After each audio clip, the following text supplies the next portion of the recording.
Eyyo hammaga opa-o'ylar va qoravoylar. Короче, bugungi videoyim nima qilishni bilmayapman. Короче, video tugadi. Men videoga ideya topolmadim. O'sha uchun YouTube'dagi eng oxirgi postimdan ideya olish uchun kirdim. Yaxshi va yangi yo? What? Bo'lmaydi. Xo'sh, bino va yangi mob bilan jang. Ideya. Bu ham bo'lmaydi. Bu ham bo'lmaydi. Bu ham bo'lmaydi. Bunisi ham bo'lmaydi. Bu ham bo'lmaydi. Bu ham bo'lmas ekan.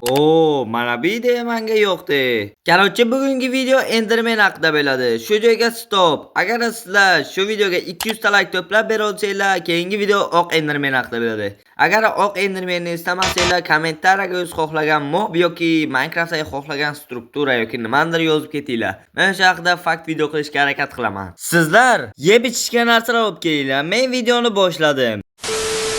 Birinchi teoriya. Endermanning yaralishidagi birinchi gipotezalar.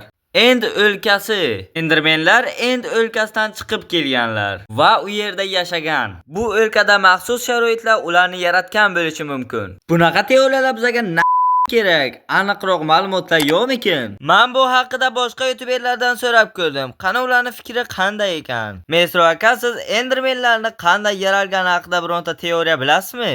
Xo'sh, Enderman Minecraftga qanday qo'shilgani haqida bo'lsa agar, shunchaki Minecraftni ishlab chiqarayotgan odamlar maxluq sifatida qo'shishgan.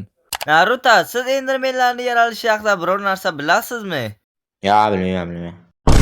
Master, siz bilasizmi? Enderman haqida teoriya video bilasizmi deysizmi? Yo'q, nega bilmayman. Frozen JJ, siz bilasizmi? Bilmadim. Oxirchik, siz bilasizmi? Bilmas ekanman. Yo.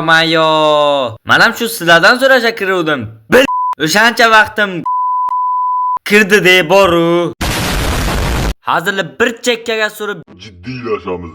Endermanlar qanday yaralgan degan savolga bitta nazariya javob bo'lishi mumkin. Endermanlar aslida odammi?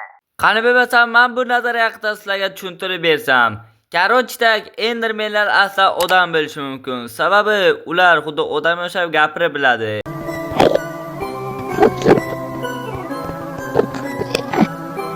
Qisqacha qilib, ular oddiy odam bo'lgan paytlarda ular The End o'lchoviga tushib qoladi va u yerdagi og'ir sharoitlarni ko'rib, Endermanning ta'sirida mutatsiyaga uchrab, bo'yi uzun va negr bo'lgan degan taxminlar bor.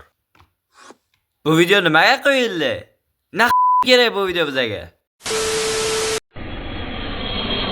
Yana kimdir teoriya qilibdi. Endermanlar Ender Dragonning o'ng qo'li, chap qo'li, o'ng oyoq, chap oyoq va o'rta barmoq ekan.